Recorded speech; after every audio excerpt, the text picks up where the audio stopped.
Oke, Assalamualaikum warahmatullahi wabarakatuh. Sahabat, alhamdulillah wassalatu wassalamu ala rasulillah wa ba'du.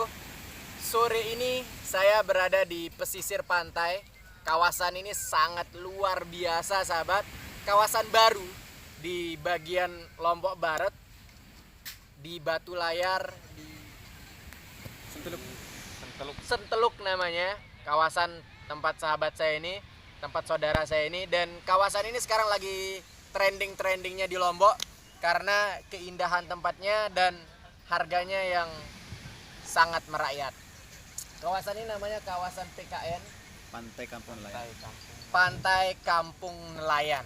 Sahabat bisa kesini kapanpun sahabat mau.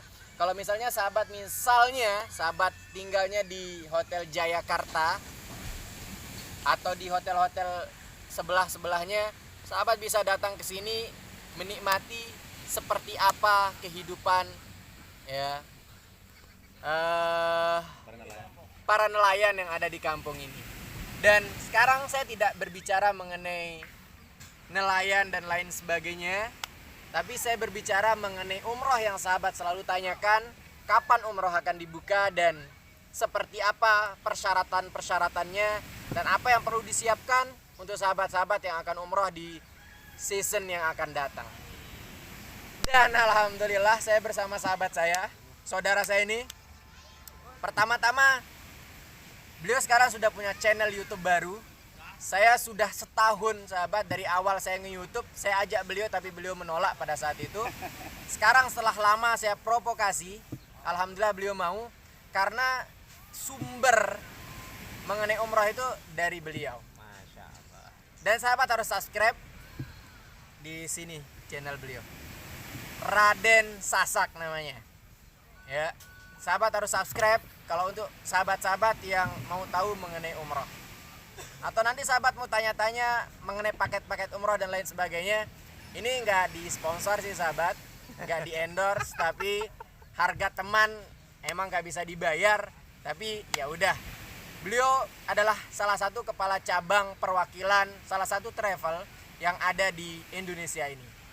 Kebetulan ya, travel ini membuka cabang di Lombok dan beliau adalah kepala cabangnya. Betul. Perkenalkan diri dulu. Baik, assalamualaikum para sahabat El Junaid, sahabat Haramain, dan kawan baru Raden Sasak. Perkenalkan diri, saya Haji Wardani Ahmad. Itu sudah Hadi. Iyalah, iya. udah hampir 12 tahun Iya. bro. Oke. Saya sama beliau ini sebenarnya samaan. Beliau ini sudah 1 bulan lebih awal dari saya untuk sampai di Mekah. Kami dulu sekolah bareng di satu pondok pesantren di Nusa Tenggara Barat, tepatnya di Kediri. Nama pondok pesantren tersebut Nurul Hakim.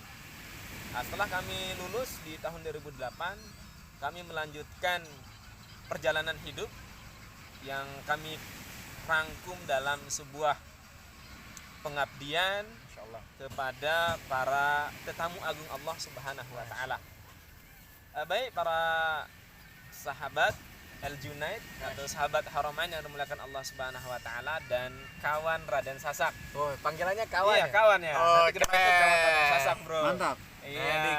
Keren. Jadi udah ada Kawan panggilannya Raden Sasak. ya. Ada panggilan walaupun masih newcomers, tapi insyaallah lah pengetahuan berkenaan dengan haji umrah ya, saya sama beliau ini hampir menjalani kehidupan muda 12 tahun di kota Makkah Al-Mukarramah dan di Madinatul Nabawiyah. Masya Allah.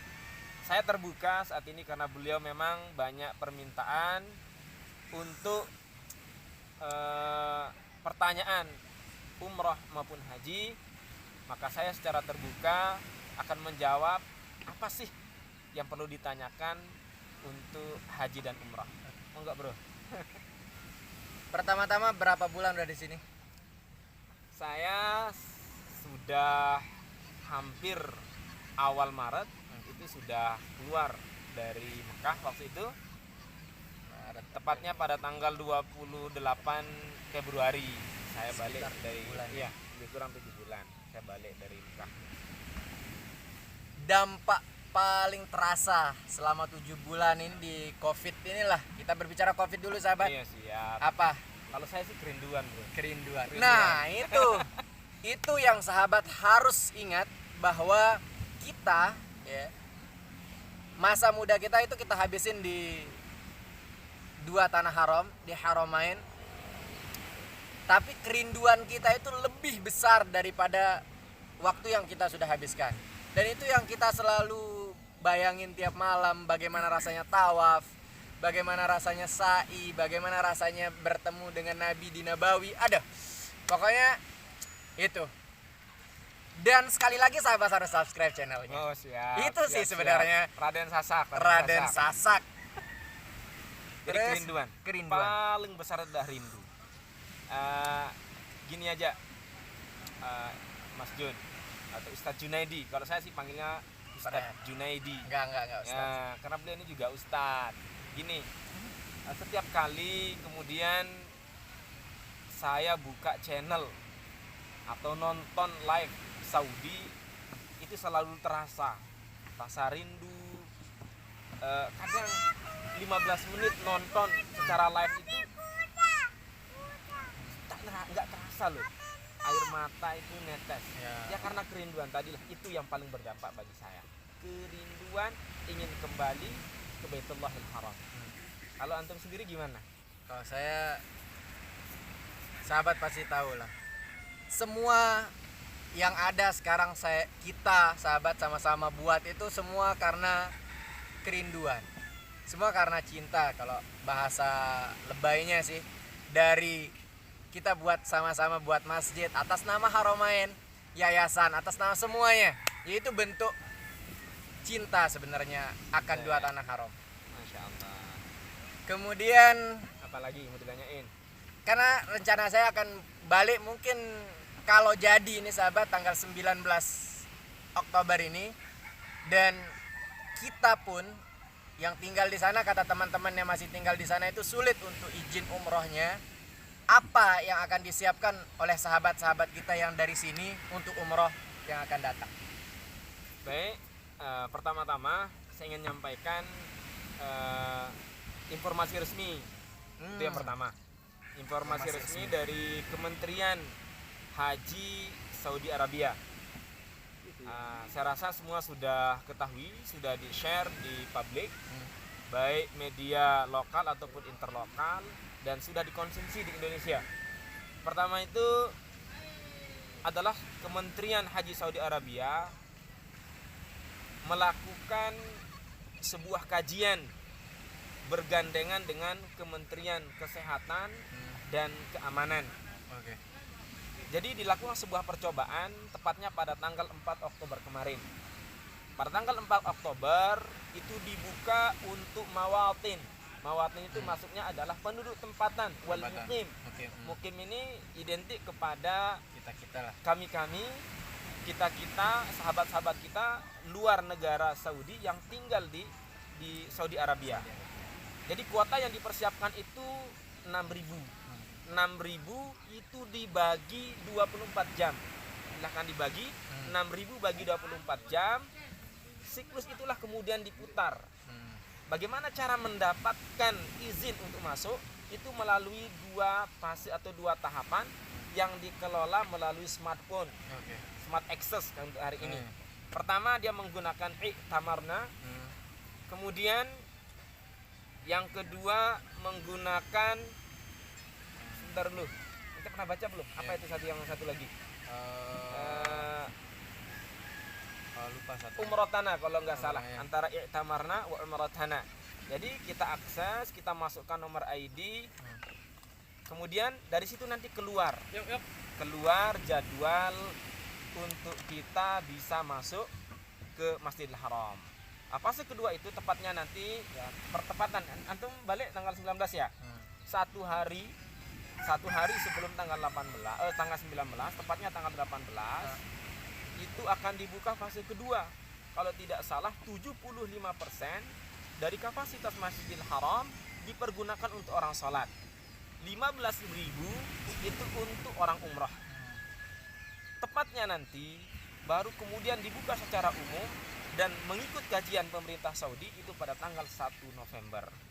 1 November dibuka secara umum dan diklarifikasi terlebih dahulu oleh pemerintah Saudi Arabia melalui Kementerian Haji, melalui Kementerian Kesehatan, kiranya tidak ditemukan penanganan atau dampak dari COVID-19 ini secara meningkat, maka besar kemungkinan dan kita berharap Indonesia termasuk dari rilis negara yang boleh melakukan umrah pada tanggal 2 sampai selanjutnya. Masya Allah. Seperti itu, ini yang saya ketahui. Persiapannya seperti apa? Pertama, karena COVID ini kemudian belum ditemukan vaksinnya, tentu yang paling pertama akses untuk masuk ke Saudi adalah kesehatan. Karena nanti di antara syarat itu adalah PCR ataupun swab. Benar. Kalau tidak salah 3 kali 24 jam baru boleh masuk ke Saudi Arabia. Seperti itu, Bang Jo. Oke. Terus mengenai umur, kira-kira orang yang bisa umroh itu dari umur berapa? Karena sekarang kan untuk orang yang tinggal di sana pun di atas 65 tahun nggak boleh kan. Betul. Kalau untuk orang yang dari Indonesia lah, khususnya untuk sahabat-sahabat kita yang dari Asia ini, Baik. apa sama peraturannya atau bagaimana? Terakhir saya membaca dari syarikah umrah yang ada pada hari ini, dari kalau tidak salah itu sudah tapi ini masih isu Bang Jo. Masih isu.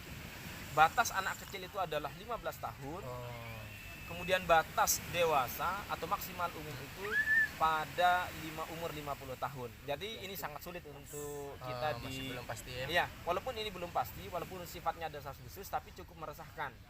Terkhusus kita di Nusa Tenggara Barat, karena secara umum hampir 40% pendaftar umroh itu pada umur 60 sampai 70 tahun. Ini cukup menjadi satu kesulitan, tapi bagaimanapun pemerintah Indonesia akan melakukan satu negosiasi dengan syarat tadi. Walaupun kemudian umur beliau adalah 60 tahun, cukup dengan rekomendasi PCR non reaktif ini bisa menjadi akses kita untuk masuk. Dan ini juga, ini jadi pelajaran sih untuk sahabat-sahabat yang masih muda punya uang banyak. Ayolah umroh. Iya. Jangan nunggu sampai umur 50, 60 itu kurang bisa menikmati dua tanah haram nanti. Betul. Oke. Ente pertama kali ke umrah itu kapan? Lupa. Umur 18 tahun lah. 18 tahun. Ya, sama.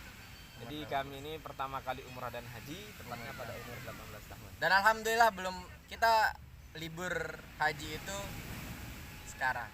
Alhamdulillah. Alhamdulillah. Itu nikmat yang nggak bisa dibayar sih sahabat. Ya itulah intinya. Jadi gini, tapi informasi bocoran aja. Oh ya, ini Dan ini penting perlu nih. dipersiapkan.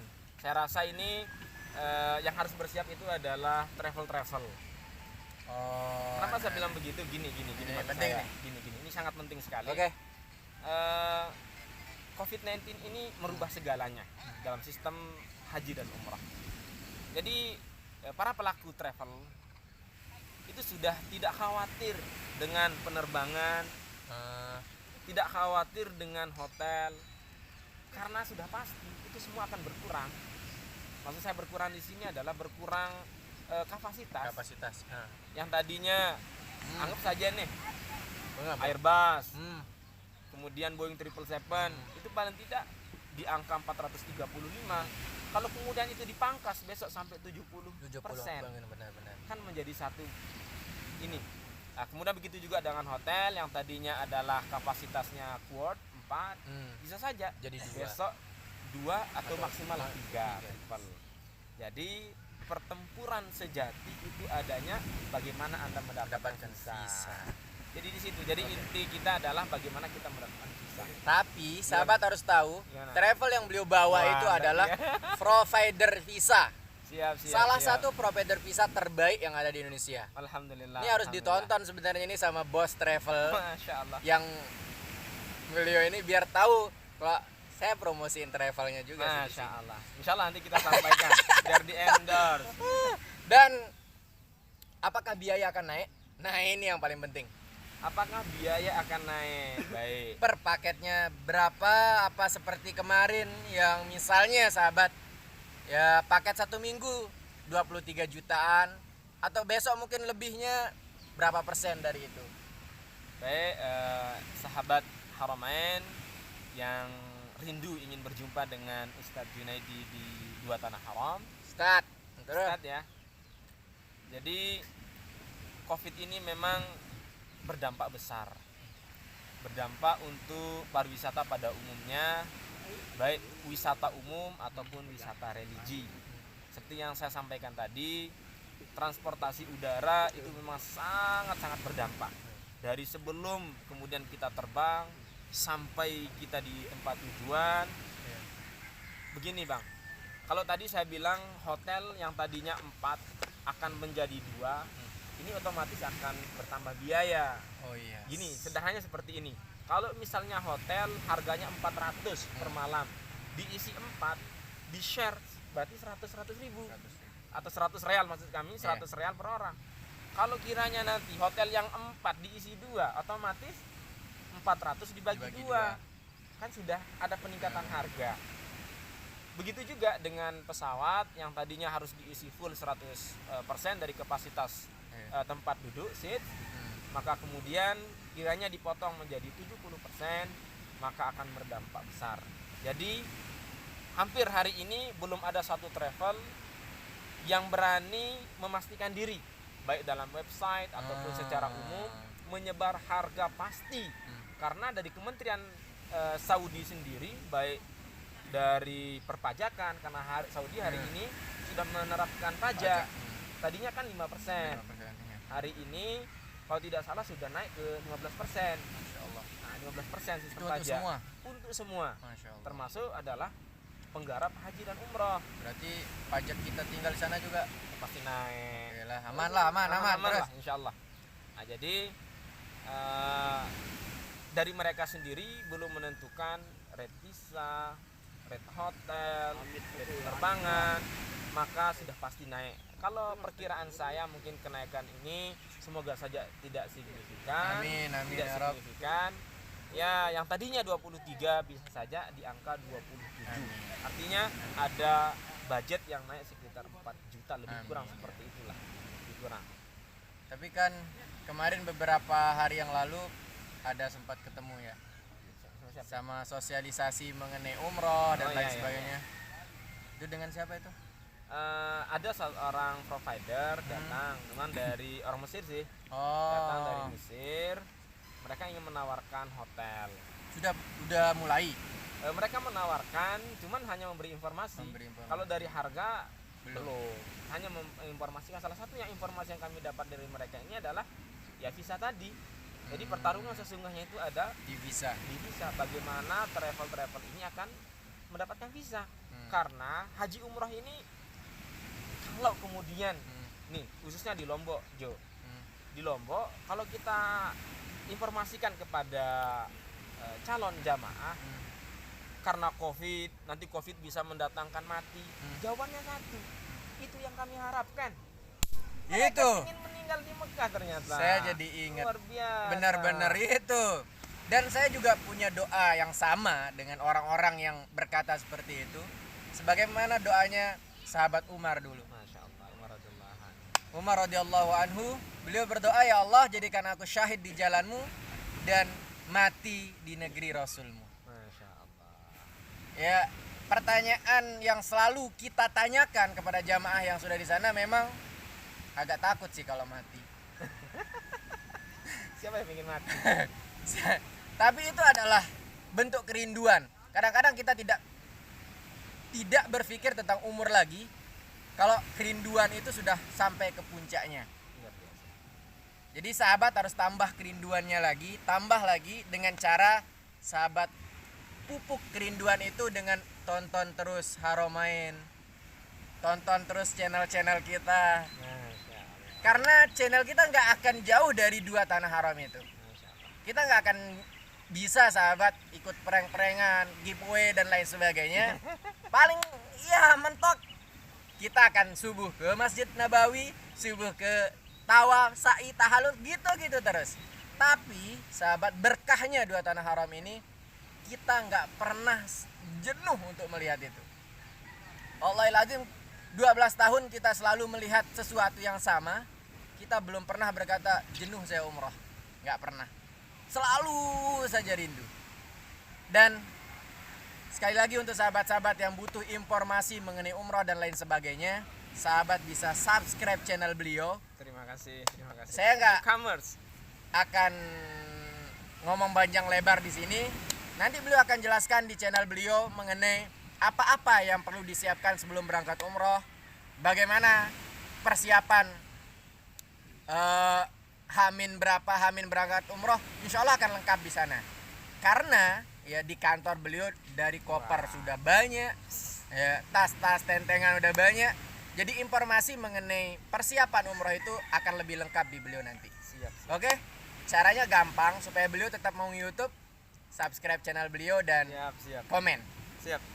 Ya, karena satu komen sahabat, kalau sahabat komen, oh saya sahabat Ashabul Haramain, itu ada satu fee buat saya. Masya Oke. Allah. Ya, terima Jazakumullah. kasih. Wa iyyakum insyaallah. Mr. Dani, oke. Allah. Sahabat sekali lagi tonton channel beliau, subscribe, jazakumullah. Saya sengaja buat ngambang informasi ini biar sahabat ke channel beliau. Assalamualaikum warahmatullahi wabarakatuh. Waalaikumsalam.